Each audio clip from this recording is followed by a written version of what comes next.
नमस्कार, आप देख रहे हैं मासकॉम जंक्शन। मैं डॉक्टर प्रदीप कुमार हाजिर हूं एक और नई वीडियो के साथ। प्रिय विद्यार्थियों, हमारा आज का विषय है first press commission of India.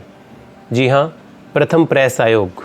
इस सीरीज़ की पिछली वीडियो में हमने फर्स्ट प्रेस कमीशन के गठन के बारे में बात की, उसकी ऐतिहासिक पृष्ठभूमि के पर हमने चर्चा की और साथ ही किस उद्देश्य से इस आयोग का गठन किया गया उन बिंदुओं को समझने का हमने प्रयास किया। इस सीरीज़ की दूसरी वीडियो में आज हम चर्चा करेंगे कि प्रेस कमीशन ऑफ इंडिया ने कौन सी रिकमेंडेशंस दी भारतीय प्रेस को लेकर के, कौन से सुझाव दिए, तो उन रिकमेंडेशंस पर हम चर्चा करते हैं। तो जैसा कि आप जानते हैं कि first press commission of India, जिसका गठन 23 सितंबर 1952 को किया गया और 14 जुलाई 1954 को, लगभग 2 साल बाद इसने अपनी रिपोर्ट सबमिट की और काफ़ी रिकमेंडेशंस इसमें दी, जिसके चेयरमैन रहे जस्टिस GS राजाध्यक्षा। इनके अलावा इस कमीशन के 10 और सदस्य भी रहे जिन्होंने बहुत मेहनत करके इसकी रिपोर्ट तैयार की और अपनी रिकमेंडेशंस अपनी रिपोर्ट में दी, जो बहुत ही अहम साबित हुई भारतीय प्रेस के लिए। इस वीडियो में हम प्रथम प्रेस आयोग की मुख्य सिफारिशों, हालांकि बहुत सी सिफारिश की इन्होंने और एक विस्तृत रिपोर्ट पेश की, लेकिन इस लेक्चर में हम कुछ जो मेजर रिकमेंडेशंस हैं, जो मेन रिकमेंडेशंस हैं, जो मुख्य सिफारिशें हैं, उनकी हमने चर्चा की है कि किस प्रकार उन्होंने सिफारिशें की और उनमें से कितनी सिफारिशें ऐसी थी जो महत्वपूर्ण सिफारिशें थी, रिकमेंडेशंस थी, जिनको एक्सेप्ट किया गया, जिनमें भविष्य में काम हुआ, उनको स्वीकृति मिली। सबसे पहला जो था, एक मेन रिकमेंडेशन जो थी, मुख्य सिफारिश थी first press commission of India की, वो ये थी, to protect the freedom of the press and to maintain high standards of journalism a press council should be established. यानी एक भारतीय प्रेस परिषद का गठन किया जाना चाहिए जो पत्रकारिता की स्वतंत्रता और उसमें उच्च स्तर तय करने का काम करे, एक वॉचडॉग का वो काम करे और भारतीय पत्रकारिता को एक दिशा दिखाए, उसका मार्ग प्रशस्त करे और उसको एक जिम्मेदारी का पाठ भी पढ़ाए। इसके लिए प्रेस काउंसिल का गठन किया जाना चाहिए। इससे जो अगली सिफारिश की, जो एक बहुत ही मुख्य सिफारिश मानी जाती है प्रेस कमीशन ऑफ इंडिया की, to prepare the account of the press and the position of every year there should be appointment of the registrar of newspaper for India. यानी जितने समाचार पत्र या प्रकाशन, जो पीरियडिकल्स हैं, न्यूज़पेपर हैं, मैगजीन्स हैं, जितने निकलती हैं, उनके पंजीकरण के लिए एक रजिस्ट्रार की नियुक्ति की जानी चाहिए।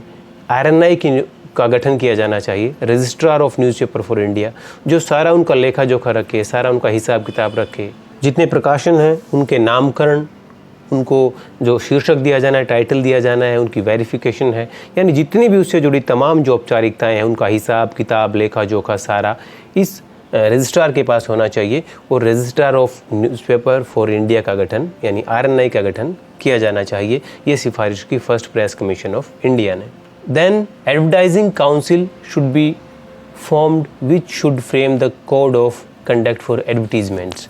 यानी एक विज्ञापन परिषद का गठन किया जाए जो विज्ञापनों के लिए आचार संहिता बनाए। जैसा कि आप जानते हैं, समाचार पत्रों में समाचारों के साथ साथ विज्ञापन भी प्रकाशित होते हैं।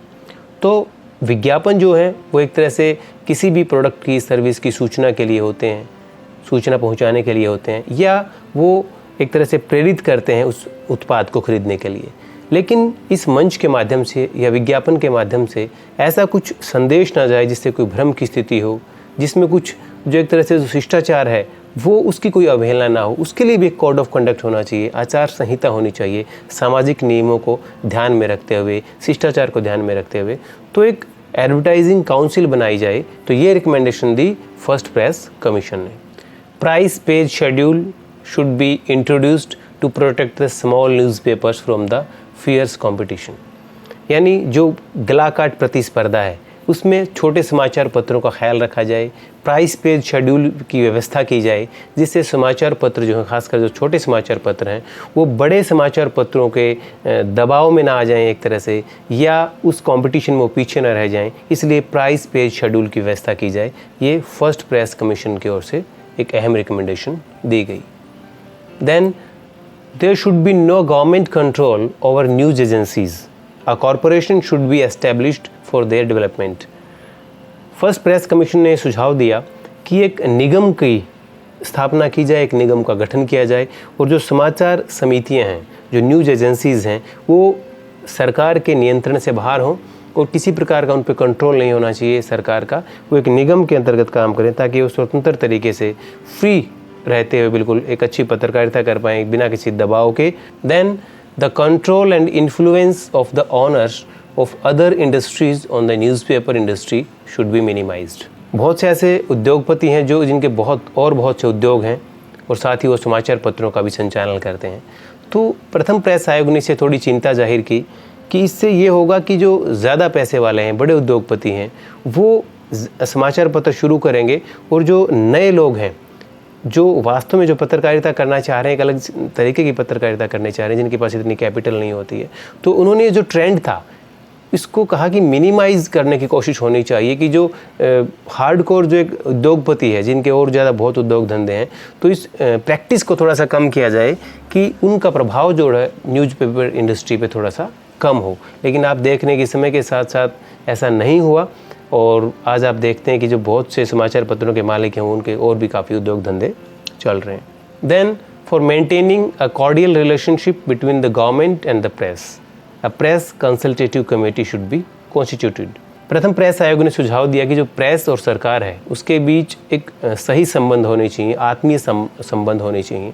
इसका मतलब ये कतई नहीं है कि जो प्रेस है वो सरकार की आलोचना ना करे, उसको क्रिटिसाइज़ करे, लेकिन राष्ट्र के विकास में, समाज के विकास में जो कॉमन जो इंटरेस्ट हैं वहाँ वो लोग मिल के काम करें, एक दूसरे का सहयोग करें, एक दूसरे में बाधा वो पैदा ना करें, जिससे कि राष्ट्र का विकास हो, समाज का विकास हो। और इसके मद्देनज़र एक प्रेस कंसल्टेटिव कमेटी का गठन किया जाना चाहिए, ये सुझाव दिया प्रथम प्रेस आयोग ने। Then working journalist act should be implemented. जो श्रमजीवी पत्रकार हैं जो अलग अलग समाचार पत्रों में, पत्रिकाओं में काम कर रहे थे, तो उनके संगठन भी बने हुए थे, उनकी यूनियन भी बनी हुई थी, उनकी भी काफ़ी समय से एक मांग थी। और प्रथम प्रेस आयोग ने भी इस बात को अनुभव किया, इसको फील किया कि जो वर्किंग जर्नलिस्ट हैं, जो श्रमजीवी पत्रकार हैं, उनके हितों की रक्षा होनी चाहिए।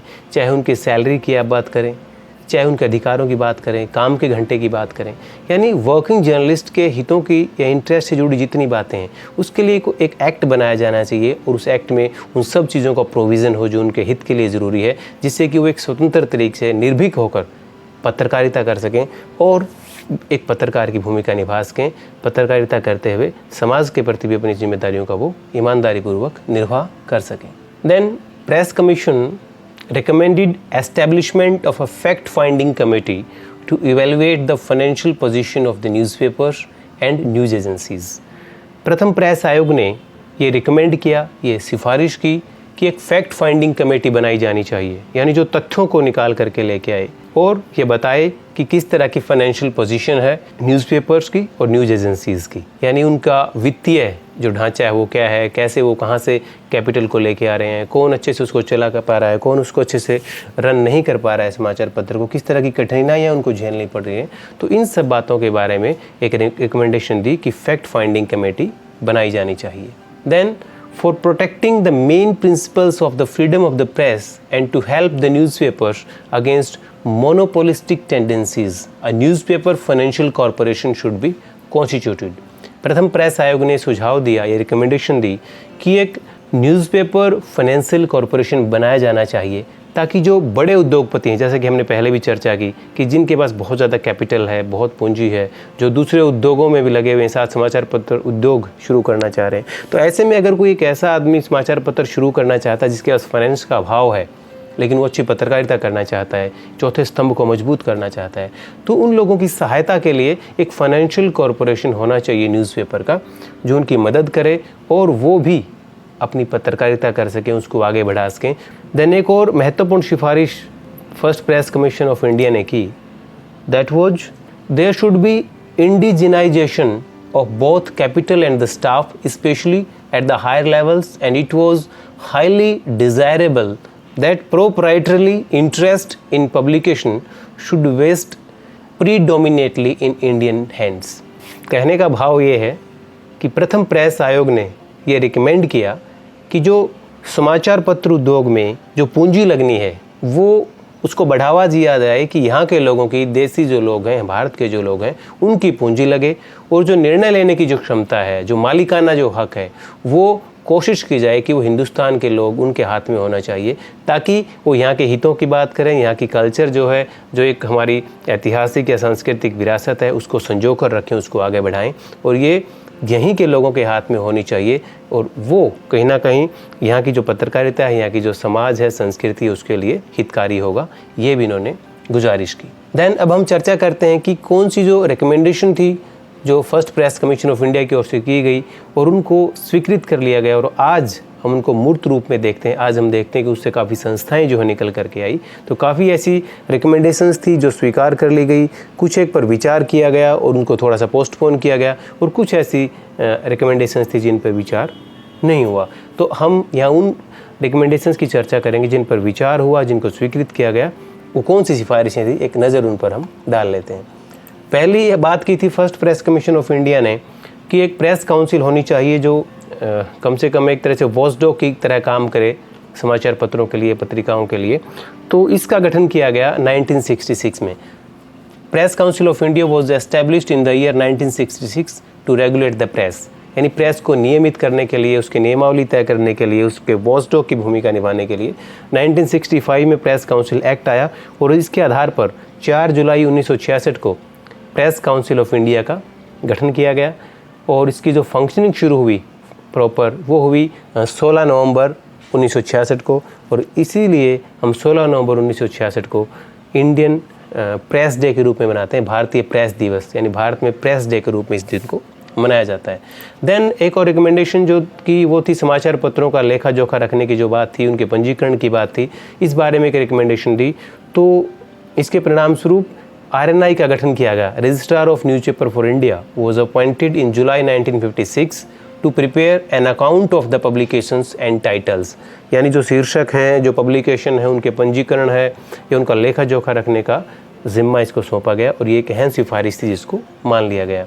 देन प्राइस पेज वो शेड्यूल्ड इन 1956, जो प्राइस पेज शेड्यूल की जो बात कही थी उसको 1956 में स्वीकार किया गया, लेकिन बाद में इसमें माननीय न्यायालय के दखल के बाद या एक निर्णय के बाद ये थोड़ा सा वापस हो गया।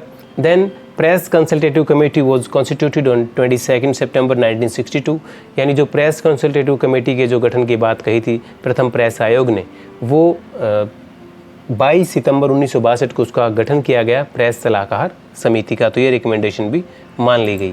Then working journalist act was accepted in 1955, जो श्रमजीवी पत्रकार कानून है वो 1955 में बनाया गया, जिसमें पत्रकारों के काम करने के घंटे, उनके काम करने की सिचुएशन, उनकी सैलरी, उनके वेतनमान, उनके बाकी जितने भी इनसे जुड़े इंटरेस्ट हैं उन पर बात की गई, और एक्ट बनाया गया वर्किंग जर्नलिस्ट एक्ट 1955, जिसकी सिफारिश की थी प्रथम प्रेस आयोग ने। Then a fact-finding committee on financial position of the newspapers and news agencies was set up on 14th April 1972। जैसा कि हमने बात की कि एक फैक्ट फाइंडिंग कमेटी के गठन की बात की थी first press commission of India ने, तो उसका गठन जो है 14 अप्रैल 1972 को किया गया, और 1975 में इसने अपनी रिपोर्ट प्रस्तुत की। तो ये एक अहम एक रिकमेंडेशन थी जिस पर काम हुआ, जिसको स्वीकृति मिली। Then the need of the newspaper financial corporation was accepted in principle, and on 4th December 1970 a bill was also presented in the Lok Sabha but it lapsed। और ये इसको माना गया सैद्धांतिक तौर पर 1970 में इसको माना गया, लेकिन लोकसभा में जो ये बिल पारित नहीं हो पाया और ये लैप्स कर गया। तो ये ऐसी सिफारिशें थी जिन पर बात हुई, किनको आंशिक तौर पर माना गया, बाद में वो लेटर ऑन इनको रिमूव करना पड़ा, वो लैप्स हुई, लेकिन ये मुख्य सिफारिशें इनमें थी, जिसमें प्रेस काउंसिल के गठन की हम बात करें, RNI के गठन की हम बात करें, या फैक्ट फाइंडिंग कमेटी है उसकी हम बात करें, प्रेस कंसल्टेटिव कमेटी की हम बात करें, तो ये बहुत वर्किंग जर्नलिस्ट एक्ट की हम बात करें, तो ऐसी बहुत सी सिफारिशें थी जिनको माना गया। इस लिहाज से प्रथम प्रेस आयोग की जो सिफारिशें हैं वो काफ़ी अहमियत रखती हैं भारतीय पत्रकारिता की अगर हम बात करें। धीरे धीरे समय बीतता गया, प्रेस की चुनौतियां और उसका जो तरीका था काम करने का उसमें बदलाव आते गए, देश की परिस्थितियां बदली, हालात बदले, और कुछ समय बाद एक दूसरे प्रेस कमीशन को गठित करने की मांग उठने लगी, और बाद में एक और प्रेस आयोग का गठन किया गया। उस पर हम चर्चा करेंगे, हमारी जो अगली वीडियोज़ होंगी, नेक्स्ट वीडियोज़ में हम चर्चा करेंगे दूसरे प्रेस आयोग के गठन के बारे में कि किस प्रकार उसका गठन किया गया और कौन सी खास रिकमेंडेशंस दूसरे प्रेस आयोग ने दी। हमारी अगली वीडियो में हम उस पर चर्चा करेंगे जब हम प्रेस आयोग के बारे में बात करेंगे। तो प्रिय विद्यार्थियों, आज हमने चर्चा की फर्स्ट प्रेस कमीशन की जो मेन रिकमेंडेशंस हैं उन पर हमने बात की। तो आप जुड़े रहिए हमारे साथ और देखते रहिए मास कॉम जंक्शन। धन्यवाद।